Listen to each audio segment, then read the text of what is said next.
বরিশাল নগরীর কাউনিয়া বেসিক শিল্প এলাকার পাশে কাশফুলের বন দিনের সৌন্দর্য মুগ্ধ করে, কিন্তু বিকেল গড়িয়ে সন্ধ্যা নামার সাথে সাথে অসামাজিক কার্যকলাপ ও মাদকের আড্ডা, ছিনতাই শুরু হয় বলে অভিযোগ উঠেছে।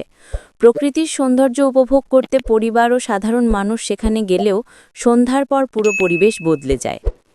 স্থানীয়রা জানান, সন্ধ্যার পর কিছু যুবক যুবতী ও অপরিচিত মানুষজন সেখানে জড়ো হয়। এদের অনেকে মাদক সেবন করে, আবার কেউ কেউ অসামাজিক কাজে লিপ্তও হয়। এতে পুরো এলাকা অশান্ত হয়ে পড়ে এবং পরিবার পরিজন নিয়ে সাধারণ মানুষের যাতায়াতও বাধাগ্রস্ত হয়।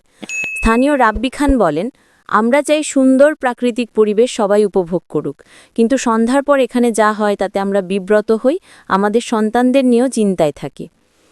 এ ব্যাপারে স্থানীয় জনপ্রতিনিধি ও সচেতন মহল দ্রুত প্রশাসনিক নজরদারি বাড়ানোর আহ্বান জানিয়েছেন।